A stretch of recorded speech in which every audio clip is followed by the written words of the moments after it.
रोमांच और थ्रिलर से भरी ये कहानी है 29 जनवरी 2020 की, जब विराट की कप्तानी में भारतीय टीम न्यूजीलैंड के दौरे पर थी।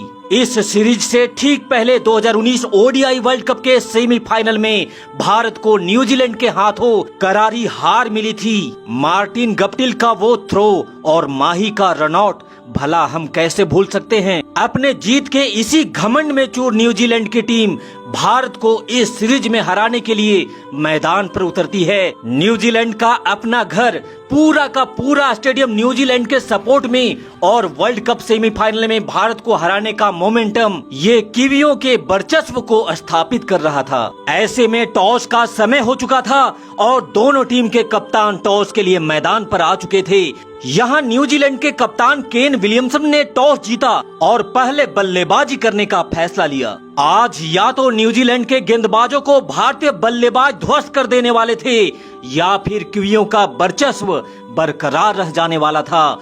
ये मैच महज एक मैच नहीं, बल्कि ये दो देशों के बीच वर्चस्व की लड़ाई बन चुकी थी। ये मैच भारतीय टीम हर हाल में जीतना चाहती थी, वहीं न्यूजीलैंड की टीम अपने घर में हार मानने को तैयार नहीं थी। और इसी इरादे से कॉलिन मुनरो के साथ मार्टिन गप्टिल की जोड़ी न्यूजीलैंड की पारी की शुरुआत करने मैदान पर आते हैं। यहाँ पहला ओवर डालने की जिम्मेदारी शार्दुल ठाकुर को दी जाती है, जिनके ओवर की दूसरी ही गेंद पर गप्टिल ने शानदार छक्का जड़ अपने इरादे साफ कर दिए थे। न्यूजीलैंड के बल्लेबाज पहले ओवर से ही भारतीय गेंदबाजों के ऊपर हावी नजर आते हैं और इसी माइंडसेट से गप्टिल ने भारत का सबसे सफल बॉलर बुमराह को भी बैक टू बैक 2 छक्के ठोक डाले। 5 ओवर का खेल समाप्त होने तक न्यूजीलैंड ने बिना कोई विकेट खोए 53 रन बना लिए थे, लेकिन पावर प्ले के आखिरी बॉल पर शार्दुल ठाकुर ने गप्टिल को गपचाते हुए पवेलियन का रास्ता दिखा दिया था। साथ ही साथ रविंद्र जडेजा ने भी अपने ओवर की पहली ही गेंद पर मुनरो को भी चलता कर दिया। न्यूजीलैंड के दोनों ओपनर तो पवेलियन जा चुके थे, लेकिन न्यूजीलैंड का दीवार और उनका कप्तान केन विलियमसन न्यूजीलैंड की पारी को मजबूती से आगे बढ़ाए जा रहा था। मिचेल सेंटनर के साथ मिलकर विलियमसन ने 10 ओवर के खेल में 2 विकेट खोकर 89 रन ठोक डाले थे, लेकिन फिर चतुर चहल ने अपनी चतुराई से सेंटनर को आउट कर न्यूजीलैंड को तीसरा झटका दे डाला। लेकिन भारत के लिए टेंशन की बात ये थी कि विलियमसन लगातार भारतीय गेंदबाजों पे कड़े प्रहार किए जा रहे थे और मात्र 28 गेंदों पर ही विलियमसन ने अपना अर्धशतक ठोक डाला था। एक तरफ न्यूजीलैंड लगातार अपना विकेट तो खोते जा रही थी, लेकिन अकेला विलियमसन ही पूरी भारतीय गेंदबाजों के लिए काफी लग रहा था। बुमराह हो, चहल हो, जडेजा हो, शार्दुल हो या शमी, आज विलियमसन की अदालत में किसी को भी माफी नहीं मिल पा रही थी। लेकिन अंततः पारी के 20वें ओवर में शमी ने विलियमसन को आउट किया, लेकिन तब क्या फायदा, विलियमसन तब तक अपना काम कर चुके थे। विलियमसन ने सिर्फ और सिर्फ 48 गेंदों पे 95 रनों की शानदार तूफानी पारी खेली, जिसके बदौलत न्यूजीलैंड ने निर्धारित 20 ओवर में 6 विकेट खोकर 180 रनों का टारगेट भारत को दिया। जवाबी कार्रवाई में रोहित और केएल राहुल की जोड़ी 180 रनों का पीछा करने उतरी तो एग्रेसिव माइंडसेट के साथ उतरी। ओवर के दूसरी ही बॉल पर शानदार चौके के साथ रोहित ने अपना खाता खोला।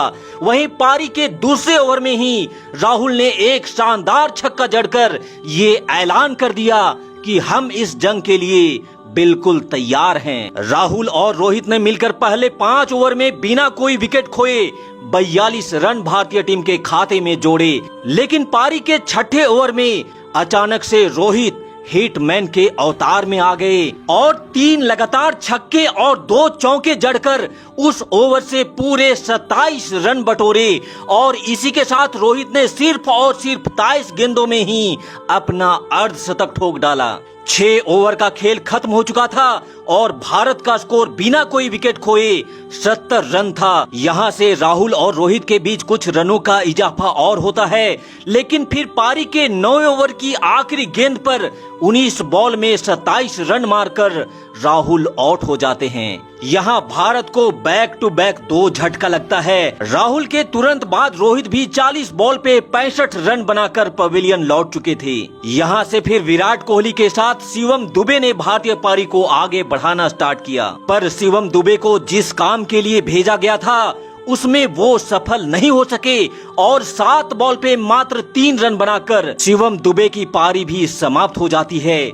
ऐसे में कोहली का साथ देने श्रेयस अय्यर मैदान पर आते हैं, पर अय्यर भी ज्यादा देर तक टिक नहीं पाते और 16 बॉल पे 17 रन बनाकर अय्यर की पारी भी यहाँ पे समाप्त हो जाती है। एक छोर पर भारतीय टीम लगातार अंतराल पर अपना विकेट खोए जा रही थी, लेकिन भारत की जीत की उम्मीद अभी भी जिंदा था, क्योंकि दूसरी छोर पर टीम इंडिया का किंग विराट मोर्चा संभाले खड़ा था। 17 ओवर की समाप्ति तक भारत ने अपने 4 विकेट खोकर 142 रन बना लिए थे और यहां से आखिरी बचे 3 ओवर में भारत को इस मैच को जीतने के लिए 38 रन चाहिए थे। यहां से 18वें ओवर में 9 रन आता है, लेकिन अभी भी आखिरी 12 गेंदों में 29 रनों की जरूरत थी।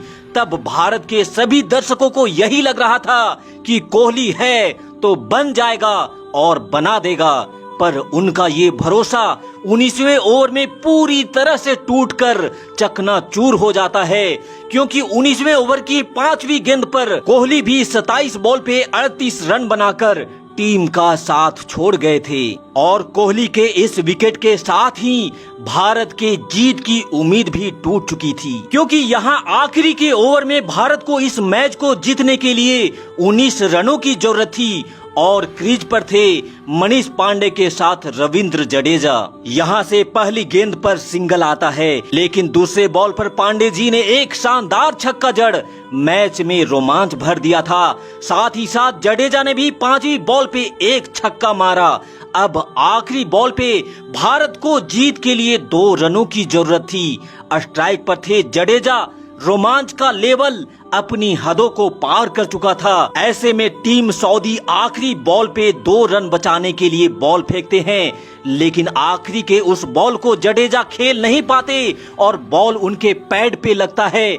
न्यूजीलैंड के खिलाड़ी आउट का अपील करते हैं, लेकिन इसी बीच जडेजा ने तेजी से भागकर 1 रन पूरा कर लिया था और भारत को लेग बाय के रूप में 1 रन मिल जाता है और इसी लेग बाय के 1 रन के बदौलत भारत का स्कोर लेवल हो चुका था, यानी मैच टाई हो जाता है। अब यहाँ फैसला सुपर ओवर से होना था। सुपर ओवर के लिए गप्टिल और विलियमसन तैयार थे, वहीं बॉल बुमराह के हाथों में दी जाती है। जहां गप्टिल और विलियमसन ने मिलकर बुमराह के उस ओवर में 17 रन ठोक डाले। अब बारी टीम इंडिया के बल्लेबाजों की थी। रोहित और राहुल की जोड़ी फिर से मैदान में आती है। भारत को इस मैच को जीतने के लिए सुपर ओवर में 18 रन बनाने थे। वहीं न्यूजीलैंड की बॉलिंग की जिम्मेदारी टीम सऊदी के हाथों में थी। सऊदी की पहली बॉल पे यहाँ रोहित ने 2 रन लिए, वहीं दूसरी बॉल पे मात्र 1 सिंगल आता है। अब बाकी बचे 4 गेंदों पर भारत को 15 रन चाहिए थे। तीसरी बॉल पर राहुल ने चौका तो जरूर मारा, लेकिन चौथी बॉल पे एक बार फिर से सिंगल ही आ पाता है। इसलिए अभी भी बाकी बचे 2 गेंदों पर भारत को इस मैच को जीतने के लिए 10 रन चाहिए थे और स्ट्राइक पर रोहित शर्मा थे। यहाँ रोहित ने अपना अवतार बदला और हिटमैन का रूप धारण करते हुए 5वीं बॉल पे शानदार छक्का जड़ दिया, लेकिन अभी भी आखिरी बॉल पे 4 रनों की जरूरत थी। आखिरी बॉल लेकर सऊदी आए और हिटमैन ने एक बार फिर से बॉल को उठाकर स्टेडियम के बाहर छक्के के लिए भेज दिया और भारत ने इतिहास बनाते हुए इस रोमांचक और थ्रिलर मैच में न्यूजीलैंड को हराकर उन्हें ये पैगाम दे दिया कि बेटा बाप तो हम ही हैं और बाप हम ही रहेंगे। तो भैया हिटमैन रोहित शर्मा के लिए इस वीडियो पे एक लाइक दे दीजिएगा। इस वीडियो में अंत तक हमारे साथ बने रहने के लिए आपका बहुत बहुत धन्यवाद। जय हिंद, वंदे मातरम।